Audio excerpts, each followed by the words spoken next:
Well, Marilyn and I are going to attempt to walk Los Leones Canyon here in the Pacific Palisades. And so I don't know the outcome. It's about 1.5 miles to come all the way up to this canyon with a beautiful bench and overlook of the Pacific Ocean.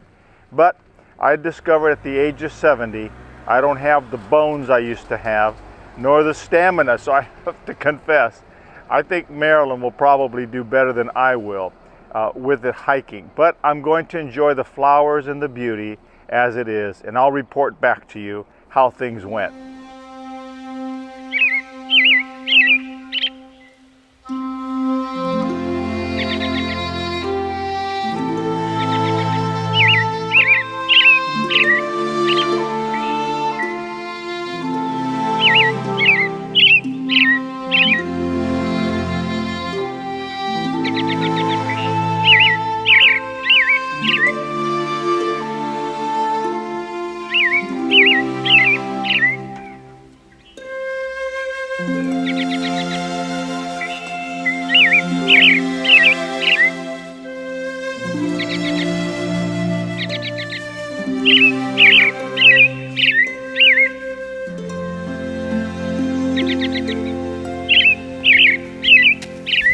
We discovered a trail into Panga Canyon, Pacific Palisades area, and it's really a long way. It's about 1.5 miles to the nearest bench, but it overlooks the beautiful Pacific Ocean.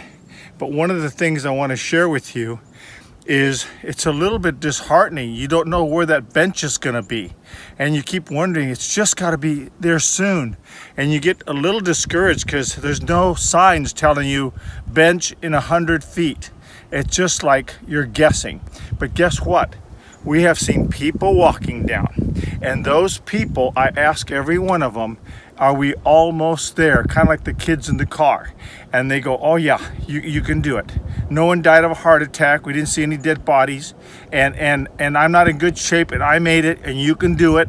And they encourage you. We stopped and asked about 3 different groups, and every one of them was encouraging. And that's what God wants us to do. In fact, in Hebrews 10:27 and 28, it says that we should consider to stir one another to love and good works, not neglecting to meet together as is the habit of some, but encourage one another all the more as the day of the Lord approaches. And going to heaven can be daunting. We don't know when we're going to get there, and we don't know how far it is and when it's our time to go. But we encourage one another as believers, and we trust God that He has His timing for us, but we encourage others when they don't know what that timing is. Well, we finished our hike, and I must confess, we didn't get all the way to the top like we had intended. It was a longer distance, and not knowing the end made it a little bit insecure. But we enjoyed the time that we had. We were out for about an hour, and we have the goal of coming back and making it to the end. Just like we have the desire to finish the race that has been set before us and make it to heaven by the grace of God. So I leave you with this word to pause and ponder.